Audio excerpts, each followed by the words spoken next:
So let's move on and talk about Jaguar Land Rover. We were talking about it being an iconic British marque. It has enormous heritage.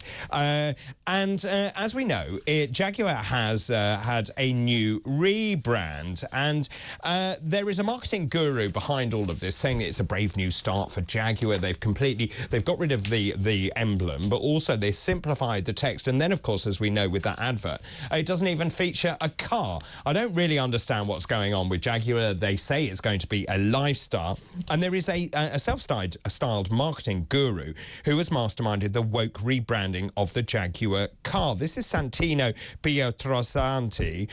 He boasted at an awards dinner that Jaguar had established over 15 diversity, equality and inclusion groups as part of a transformative journey. And he is head of brand at the historic British car company.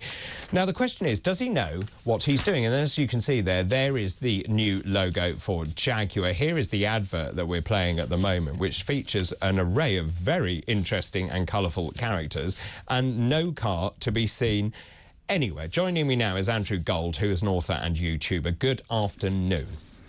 Good afternoon, how are you doing? Yeah, good, thanks very much indeed. I mean, I thought that Jaguar made cars. Yeah, I'm so sorry that you felt that way, but you've been wrong this whole time. I see. So look, I get it. They're saying that it's old fogies like me. They're not interested in me buying a Jaguar, which was the pinnacle of British engineering, and of course we know that John Prescott loved a Jaguar car, and now they're appealing to this new generation who want colourful outfits and great haircuts. Yeah, I think it's a marker here that capitalism is just not very fashionable, but unfortunately it's just a fact of life that capitalism and people who are good at living and working in a capitalist society are those who are best able to afford a car such as a Jaguar. So it does make one wonder what was really going on in these kinds of meetings when they thought, I know, let's aim it at 17-year-old students. Well, I think it's a really good point. Now he goes on to say, Jaguar has always stood for fearless originality, striving to be a copy of nothing. We believe that every person has the potential to be something unique. We stand proudly with the LGBTQ+ community because we know that originality and creativity thrives in spaces where people are free to be themselves. How about actually standing for anyone who drives a car? Yeah, well, I think so as well. It's a complete lack of respect for people who actually drive their cars. And we've seen this time and time again. Of course, this brings up Bud Light and how they completely disregarded their own clientele. No, people stopped buying Bud Light, and I think that's going to happen this time. It's ideology over their own success. That's how strong ideology is. You know? Now, he will argue that he is trying to take the brand past the car to have a plethora, a smorgasbord of Jaguar offerings, a sort of a boutique offering, so that you would have everything from aftershave to handbags and so on. But those are brand extensions. What you need is a core brand. I think so. And I also resent this idea of copy nothing when people have pointed out that the hairstyle of some of these people are like Richard Ayoade in the IT crowd. This has all been done before. And if you had to put into ChatGPT, show me a woke, unoriginal advert, this is what it would have brought up. I think people choked on their cornflakes when they saw all of this. So Jaguar basically still fighting back. I just don't really understand what would have happened, because you have all of these people. Apparently they had something like 800 people working on this redesign. I could have done it over breakfast. This is what's scary, though, because I keep wondering, and I guess I might live in a bubble, and I suppose you do, and much of your listeners and my listeners do, because we all thought this was, the trend was over, and that people had finally realised that this wasn't going to actually work. Go woke, go broke. And yet, where were these marketing men or marketing women and marketing people? Where were they when Bud Light was having its catastrophe? Where were they when Disney's had countless catastrophes? They don't seem to be watching the same news as us, and that's quite worrying. And also, this is a high price point, and that's your point about this is not something the average 18-year-old can go out and buy. And I think that they're stereotyping people in a very dangerous way. Nigel Farage, actually, yesterday made a video saying he believes that this is the beginning of the end of Jaguar. I think so. I mean, I'd have to see how Bud Light's doing now. It's hard. I mean, people have long memories, but not that long, and they can always come back a year later. All they've got to do is make a big comment about how we fired this person. This was completely not the direction we wanted to go. We're so sorry, and come back with something a little bit more befitting of the style of people who buy Jaguar. Do you own a Barber jacket?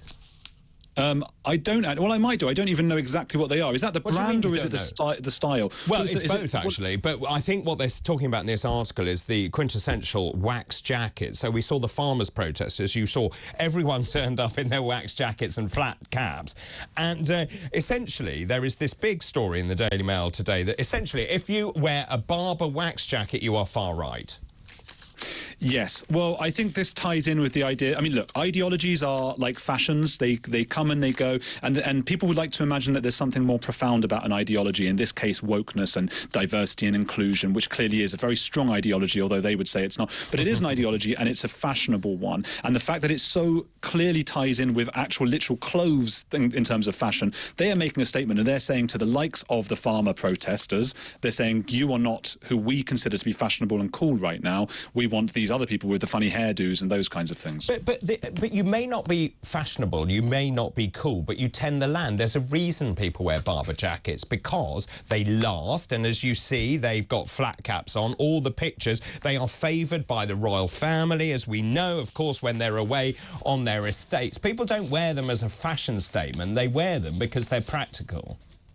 Sure. I think there's something about of fashion in everything, but you're right. I mean, maybe it's a bit of a cycle there. The fact that they are so practical is what made them so well associated with the countryside, you know? So is this counterculture? Is this the woke culture hitting back? Because the other thing is here, this is about Jilly Cooper. There has been a resurgence in Jilly Cooper. I believe she's got a series on a network at the moment, and there are Barber jackets being featured in that, and people are running out and buying a Barber jacket to be just like the ones in the Jilly Cooper series. Interesting. Well, I think, look, maybe it's a sex symbol thing.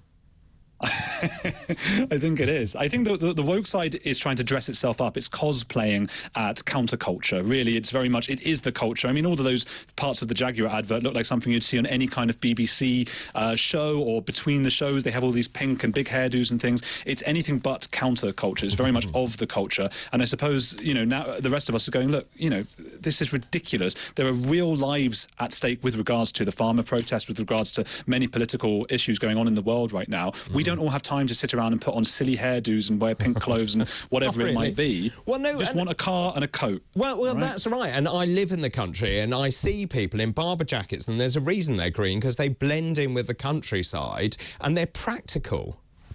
Yeah. Well, people don't want practical anymore. They need to be showing off. You can't have clothes for the sake of clothes anolour. They have to show something about your identity, and that's what Jaguar's tapping into. I dare you to walk around a field in a bright pink hair colour, and also with a pink coat on. I think they seem miles away.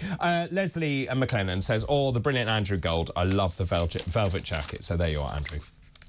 There you go. Velvet's the next big thing. Unless Jaguar would make an advert now. No, it means you're right wing.